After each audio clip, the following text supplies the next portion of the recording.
In music, there's the concept of the cadence, a harmonic tool that helps mark the end of a phrase, kind of like the period at the end of this sentence. When Western classical music was in its infancy, there wasn't a concept of a harmonic cadence that we know today because most of the music that was being written was monophonic.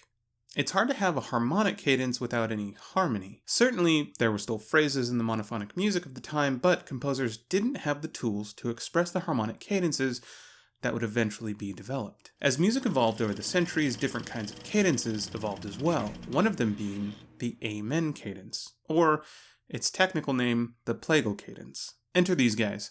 When most people hear a Plagal Cadence, they probably think of a scene like this. Monks gathered in their monastery, chanting their prayers, and singing the obligatory Amen at the end of every prayer. But this isn't exactly true. The Plagal Cadence didn't see widespread use until the mid-19th century. Wait, what? Hold on. Yeah, that checks out. One of the hymnals that helped popularize the Plagal Cadence was published in 1861 and was called Hymns, Ancient and Modern. In this collection of hymns for the Anglican Church, the Amen Cadence is sung at the end of every single hymn. I'm not kidding, there are 400 hymns in this book, and literally every single one of them ends in an Amen Cadence. So instead of thinking about medieval monks when we hear a Plagal Cadence, we should probably think about turn-of-the-century English Anglicans. Sorry, guys. So now that we've got that little bit of history taken care of, let's take a look at a Plagal Cadence and see what makes it tick. A Plagal Cadence is defined as the movement from the 4 chord to the 1 chord. Here's a typical Plagal Cadence in the key of C major.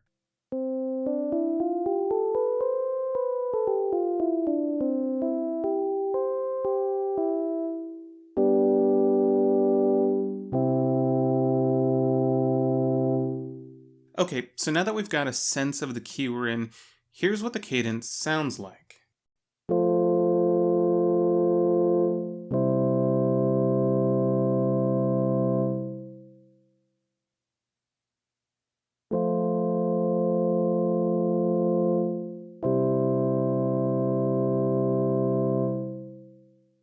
The thing that stands out to me is not the movement from 4 to 1,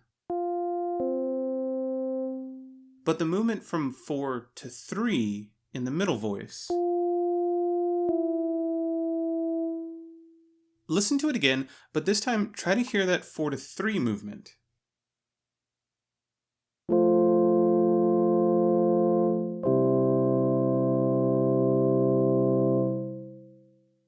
Sometimes it can be hard to hear the inner voices, so I'm going to play it again, but this time without the upper voice.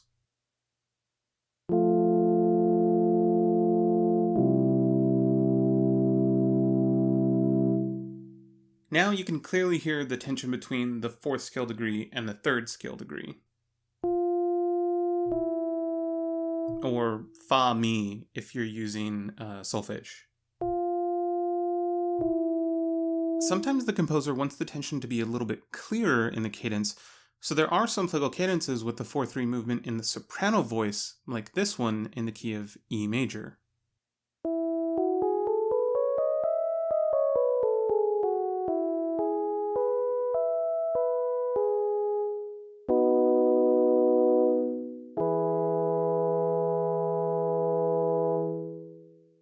Now that we have the sounds of E major in our ear, here's what the cadence sounds like.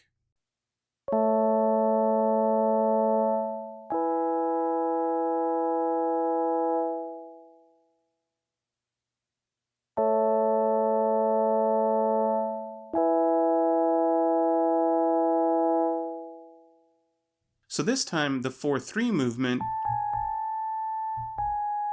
is clearer in the cadence because it's in the highest pitches of the 2 chords. One of the criticisms of a Plagal cadence is that it's not a strong tonic cadence. What I mean by that is, if you couldn't see the key signature and all you could see were these 2 chords, yes, you could read it as 4-1, but you could also read it as 1-5. This happens because there's not a leading tone in these 2 chords that would help set the key. The leading tone is the 7th scale degree, and in the key of E, that would be D sharp. But we don't have a D sharp in either of these chords, so it ends up being a bit ambiguous. Being ambiguous isn't bad, it's just something to think about if you're going to use this cadence in a piece of music. So whether you're trying to evoke a sense of ambiguity, an atmosphere of medieval monks, or 19th century Anglicans, the Plagal Cadence has you covered. Thanks for watching. This is the first video of 2019, and I just want to say thank you for all the support in 2018.